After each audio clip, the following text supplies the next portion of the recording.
Welcome to While We Were Distracted, the podcast where we explore topics that often get overshadowed in the rush of daily life. Please take a moment to like and subscribe. It really helps. Today, we're stepping away from the usual VC talk. We're diving into something really different, almost philosophical. Definitely different. We're looking into the mind of Peter Thiel, Yeah, the Silicon Valley powerhouse. exactly. And our sources are pretty wild transcripts, notes from these off-the-record lectures he gave, talking about the Antichrist, Armageddon, heavy stuff. It really is a blend of, biblical prophecy and high-tech modern geopolitics. So our goal here is to unpack this complex worldview. Right. How does he connect these deep theological ideas with his company, Palantir, and the whole defense tech world he's involved in? That's the mission. We're trying to trace that line from apocalyptic fears to, actual business strategy. And just to set the stage for you listening, this isn't some random tangent for him. This thinking seems to really drive a lot of his actions. He calls himself a small Orthodox Christian. Yeah, and the Antichrist isn't just some far-off evil figure. For Thiel, it's an evil king or tyrant who shows up near the end times. And he hints that this figure, or maybe the conditions for this figure, could be here already. He even points fingers suggesting, maybe the U.S. itself or even environmental activists could be speeding things up. That's the jumping off point. So for Thiel, this Antichrist idea often seems less about one person and more like a concept, what he calls the one world state. He uses those terms almost interchangeably, doesn't he? Antichrist, one world state. Pretty much. It represents this global unified system that crushes liberty, enforces conformity, and this is crucial for him, stops technological progress cold. So the Antichrist arriving is basically the victory of total centralized control. Bureaucracy wins. That's the idea, the ultimate stagnation. Okay, let's get into section 1 then, because this is where it gets, interesting regarding how this happens. If it's a single person, a tyrant, how do they take over the world in just one lifetime? Right, that's the puzzle Thiel poses. Yeah. Empires take ages. How does one guy do it? And he brings in this concept of velocity. Yeah. Exactly. Velocity. His argument is the Antichrist has to be young, or gets rich really young, because, quote, money has this remarkable velocity. Speed is key. So having immense power, financial or technological, fast is the prerequisite for global domination in this model. Yeah. And that's why he points to the age 33. It's symbolic. Right. Jesus, Buddha. Oh. Even Frodo Baggins inheriting the ring in Tolkien. Huh? Maximum impact achieved quickly before life slows you down. Precisely. And it lets him sort of sideline other figures. He looks at older leaders, Xi Jinping or even Hitler, Trajan. And says what? Too old. Basically, yeah. Yeah. Past the sell-by date is his phrase. They didn't have that initial world-bending velocity early enough. It's a fascinating filter, for sure. But then there's the counterforce he talks about, the Catechon. Can you explain that? It's a bit dense. Sure. Catechon, it's Greek, means that which restrains, or maybe the stopper. It comes from the Bible, Paul's letters. Right. The idea being that the Antichrist can't fully emerge until this restraining force is gone. Exactly. It's the thing holding back the final chaos. Like a brake pedal on the apocalypse, as you said. Okay, so who or what does Thiel see as the Catechon today? He leans towards America, much like the Roman Empire was seen historically providing order, law, structure. America, with its global influence and, enforcing norms, kind of fits that role in his view. And this is the twist, isn't it? He says America is both. It's the natural candidate for Catechon and Antichrist. Ground zero for the one world state and the resistance. That's the core tension right there. America fosters liberty, innovation, that's the Catechon. But it also exports global systems, surveillance tech, that's the potential Antichrist state. So the battle is happening within America itself, in a way. That seems to be his take. If America goes full globalist, full bureaucracy, then the Catechon vanishes and boom, the path is clear for that unified world state. Which leads us straight into section 2, the Antichrist playbook. How does this tyrant or this state actually take control? How do they get rid of the Catechon? Well, Thiel's theory isn't about armies marching. It's about fear, terror. The Antichrist figure gains power, he says, by talking constantly about Armageddon, leveraging existential threats. Okay, and here's where it gets really contemporary. He's talking about things like climate change, AI risk, nuclear war. Precisely. Those become the tools. That pervasive fear is used to justify creating a unifying global power. And the trade-off is? The trade-off is progress. You force the complete stagnation of technological and scientific progress in the name of safety. He calls it an unjust peace. Right. Peace at any price, basically. Referencing the Bible, peace and safety, then destruction. Exactly. And that word stagnation is key. Hmm. He sees the slowdown in science and tech as the fundamental problem we face, the root danger. Where does he think that slowdown, that fear of tech, originated? He points back to 1945, the atom bomb. He says it blew up entirely the public's faith in technology, made it seem inherently apocalyptic. And we've been stuck ever since, in his view, lacking those big foundational shifts. That's his argument. We got scared, favored safety over bold progress, stagnated. Which is why even something huge like AI, he sees it almost as a distraction. Well, more like a symptom of the stagnation. He says, if AI wasn't happening, we'd realize nothing else is going on technologically. It sucks up all the oxygen because other fields aren't advancing boldly. Okay. And he connects this stagnation risk directly to things like international organizations, global finance. Definitely. Things like the UN, the ICC, systems that make it hard to hide one's money. He sees these as actively building the infrastructure for that one world state, reducing escape routes, enforcing global rules. This led to that really pointed comment about the ICC warrants, didn't it, for Duterte and Netanyahu? Yes. He questioned the push for these global arrest warrants, which then sparked this whole discussion about Nuremberg after World War II. Right, comparing the American approach, the formal trials, with what Churchill apparently favored, which was summary executions for the top Nazis. Thiel wondered aloud if Churchill's approach, while harsh, would have actually been healthier in the long run. not because he endorses executions, but because he fears the formalism, the creation of global legal structures. Exactly. He sees that bureaucracy, that institutionalization of global justice, as cementing the very one-world state architecture he warns against. It chokes off velocity, freedom of action. Okay, so Section 3. This is where we get into specifics.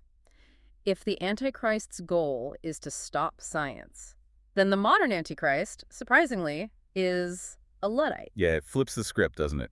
Not some evil genius with a laser, but someone who wants to slam the brakes on technology because everyone thinks it's too scary and apocalyptic. So who does he actually name? Who are these legionnaires of the Antichrist? He points to Greta Thunberg, the climate activist, and Eliezer Yudkowsky, the AI safety guy. Why them? Because their calls for strong global action to halt or severely regulate these powerful forces, climate change, AI represent, for Thiel, the exact mechanism the Antichrist state uses, control driven by a demand for safety. And he contrasts this with others, like Mark Andreessen. Right.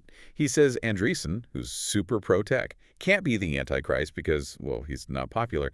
You need that popular appeal, that ability to rally people through fear, to be this kind of tyrant. Interesting distinction. Then there's Bill Gates. Thiel apparently called him a very, very awful person, but not the Antichrist. Why not? It's a telling point. Gates gets a pass, ultimately, because Thiel sees him as not a political leader, and also kind of quaintly stuck in the 18th century. Meaning Gates holds this, like, Enlightenment belief that science and atheism can just coexist peacefully. Thiel thinks that view totally misses the apocalyptic stakes of modern tech. It's naive. What about actual politicians? Trump, for instance. He didn't really commit on Trump being a long-term solution, but he definitely liked Trump's opposition to globalism, to the establishment consensus. And Putin. Dismissed. Not as a potential catechon, anyway. Russia just isn't powerful enough, he thinks, to restrain a global state. Doesn't have the scale. And he supports J.D. Vance, but with a caveat.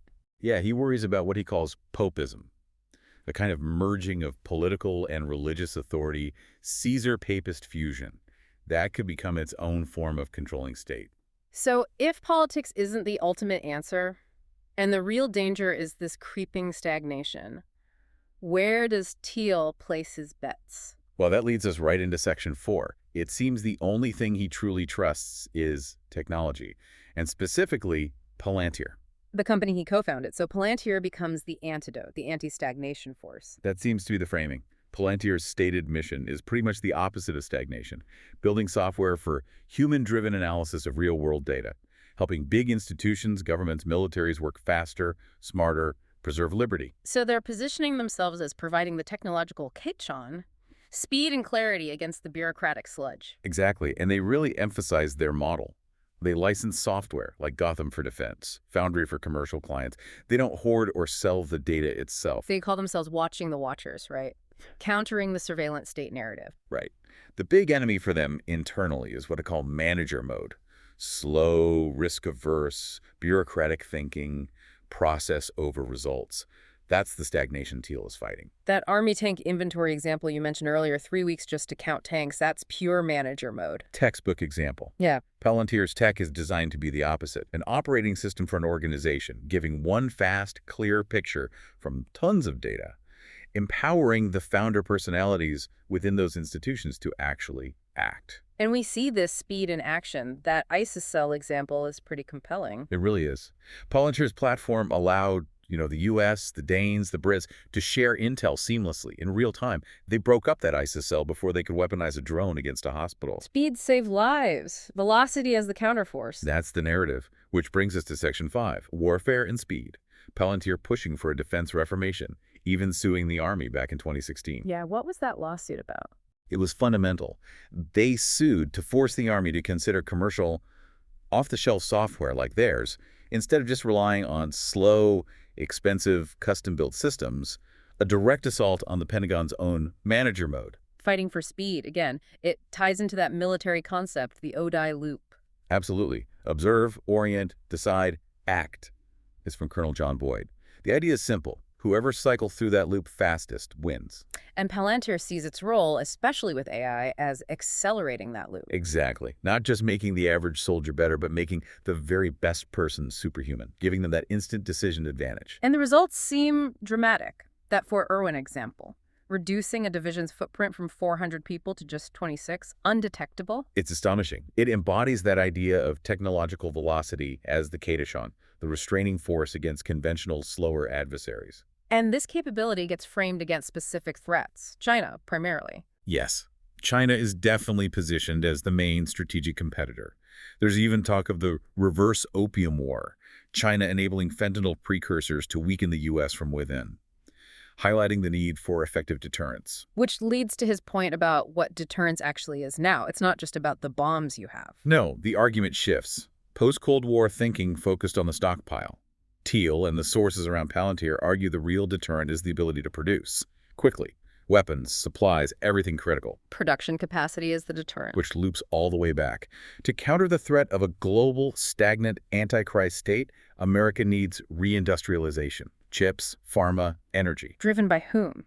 Not managers, presumably. Driven by founder personalities, people with velocity who challenge conformity, who can institutionalize rebellion against the slow bureaucratic systems. Okay, let's try and pull this all together for you, the listener. We have Peter Thiel, brilliant investor, defense tech innovator, operating with this really unique, almost apocalyptic worldview. Right. He's actively building the high-speed technological systems, the Catechon, in his framework that he believes are necessary to hold back this global, stagnant, anti-science, antichrist state he fears. But there's that inherent paradox, isn't there? The very systems designed to fight bureaucracy, sophisticated data integration, AI-driven analysis are themselves incredibly powerful tools of centralized control. It's the ultimate tension.